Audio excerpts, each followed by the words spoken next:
Alright guys, this video is going to be a Throne and Liberty 101 beginner's guide of how to get through this walking simulator the quickest.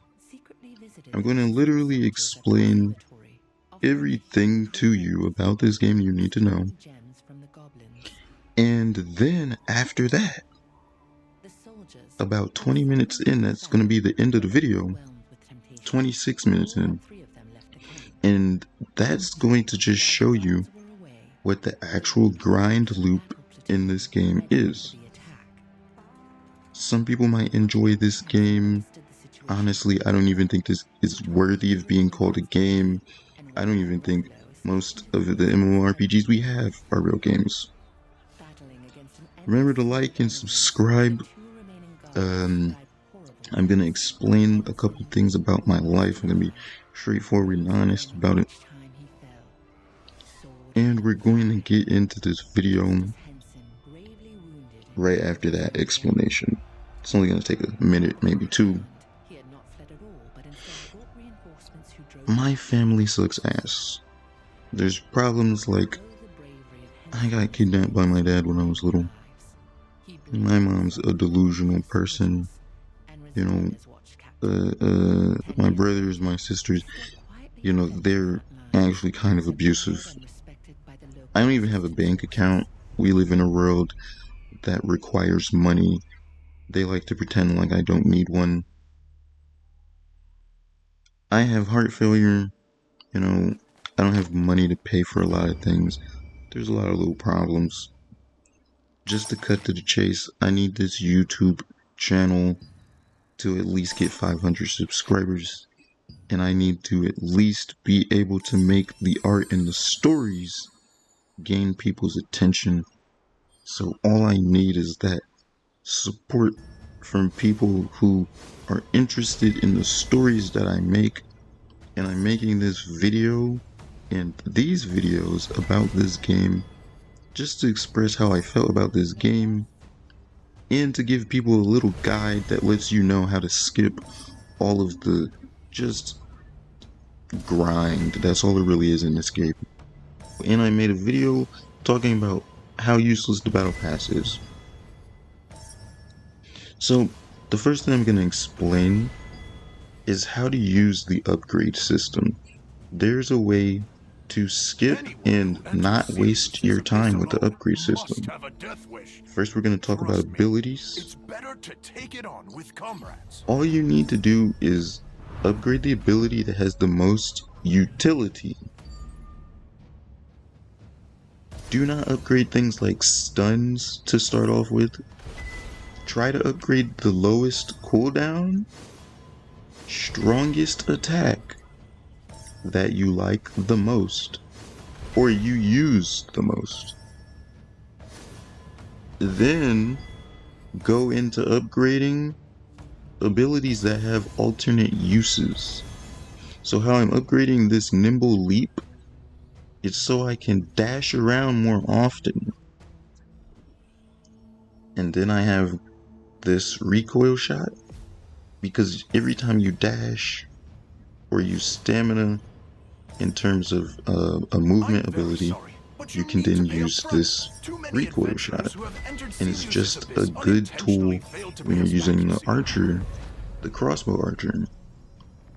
And it's just good all around to upgrade in that pattern, because eventually if you play the game, you're eventually going to upgrade everything anyways, and that's the most effective, quickest way to upgrade it.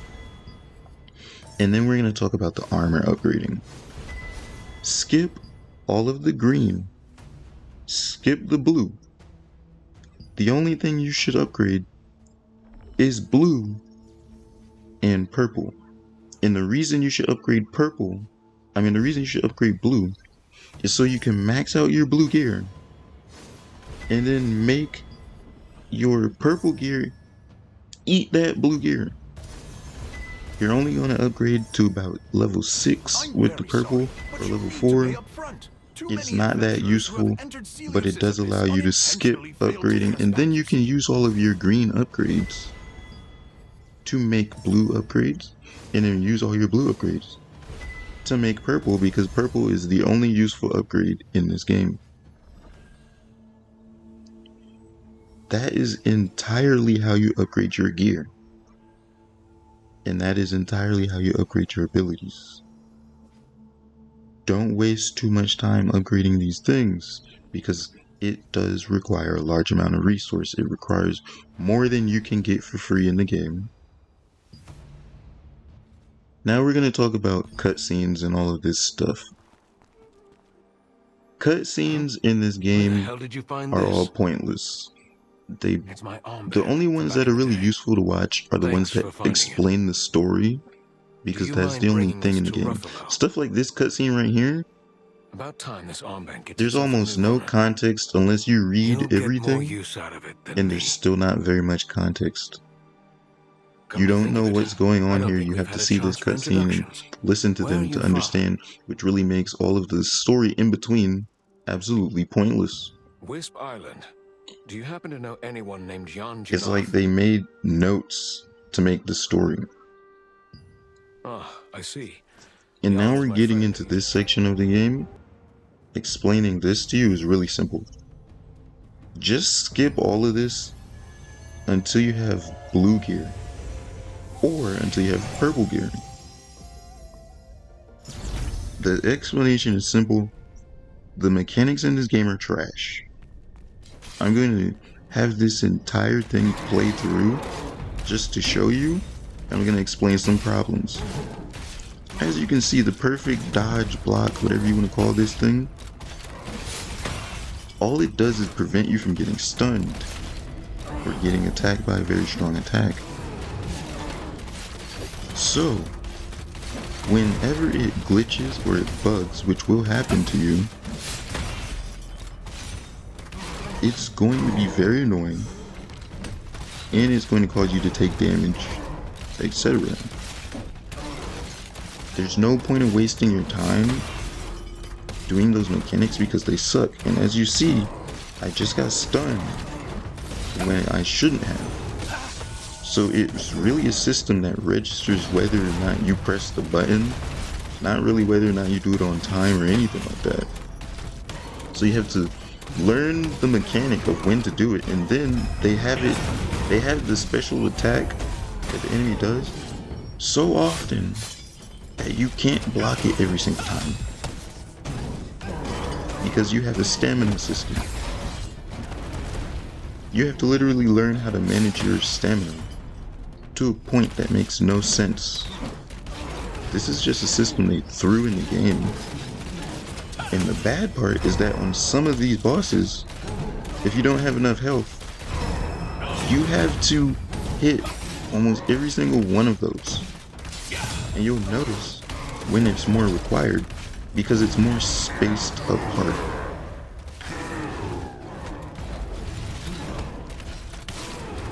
The lower enemies, it doesn't matter. You just need damage. You can literally kill these enemies in like 3 shots if you skip and don't do them until you have blue gear or until you have purple gear.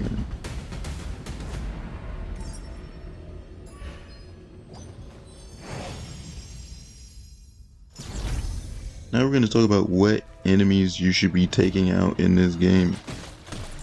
Don't worry too much about about the yellow enemies. If you need those enemies for a mission, then by all means take them out. But the only enemies to kill, as you can see, this player is killing the enemy with me because it's the only enemy to kill. Only enemy to kill in this game is the enemies with orange health. There's a very clear reason why. The enemies with orange health, they simply are the only enemy that really drops items. The other enemies will drop items randomly and rarely, or when you're doing event mission things. And as you can see, right, there are even some problems with collecting resources that is going to get demonstrated to you really quick. Watch what happens with this guy. He doesn't get the item because you picked it up. This becomes very annoying in the later game, and it's only because once you need the resources, there's no other way for you to get certain resources. So other people picking it up becomes very annoying because you could just be unlucky and someone ran through and picked up everything right before you got to the location. So now you're gonna have to wait for it to respawn. I'm one of those players. And as you can see, this is more demonstration that these are the only enemies to fight in the game. What you're going to see is that someone comes and starts fighting these. It's just more demonstration that there's no other content in the game to fight. Even the world bosses, like, the world boss is going to give you an RNG, right? So you're going to be picking up a useless item most of the time from the road bosses. These orange name enemies sometimes will even drop purple weapons. I picked up 1 or 2, and then these orange enemies also drop blue weapons. They are literally more valuable than fighting the road bosses. It's very rare. I only picked up 1 or 2 purple items from them. But as you can see, even higher level players will come and fight these, because these are the only enemies in the game to drop items.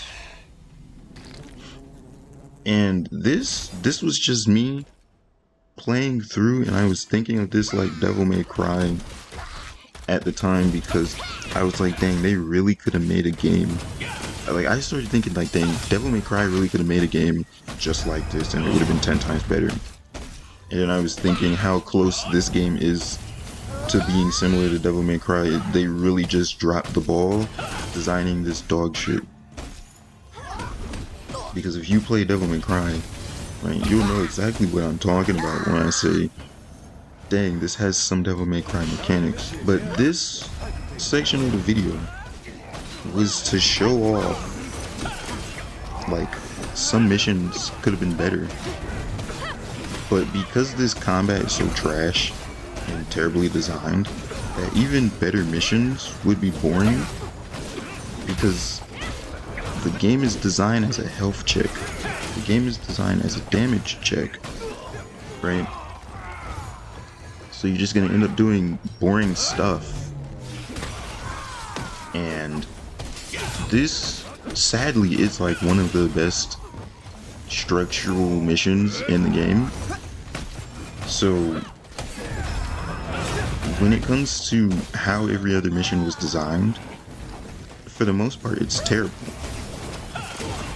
Like, almost every mission is dog water. And I think I showed one other mission, or I might have edited it out. But we're just going to skip all of my commentary and show this. Alright, so as you can see, some missions are pretty entertaining. Right? Some missions are pretty cool, but only on surface level. None of this types of mechanics get brought back to you. None of this stuff is ever brought up again in the story. They don't ever talk about this stuff. You don't ever go back to these locations. It's genuinely horrible. But they do effort in making it a little entertaining. And now we're going to skip more just to show off these 2 missions, just to show off how the missions work for real. They are kind of interesting.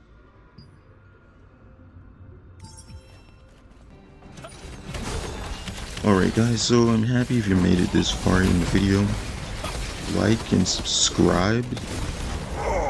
This is all there is in this game. This is Throne and Liberty 101. Remember what type of comments to leave if you want to see another video. All I need is about 10 to 50 people, and boom, I'll make those vids.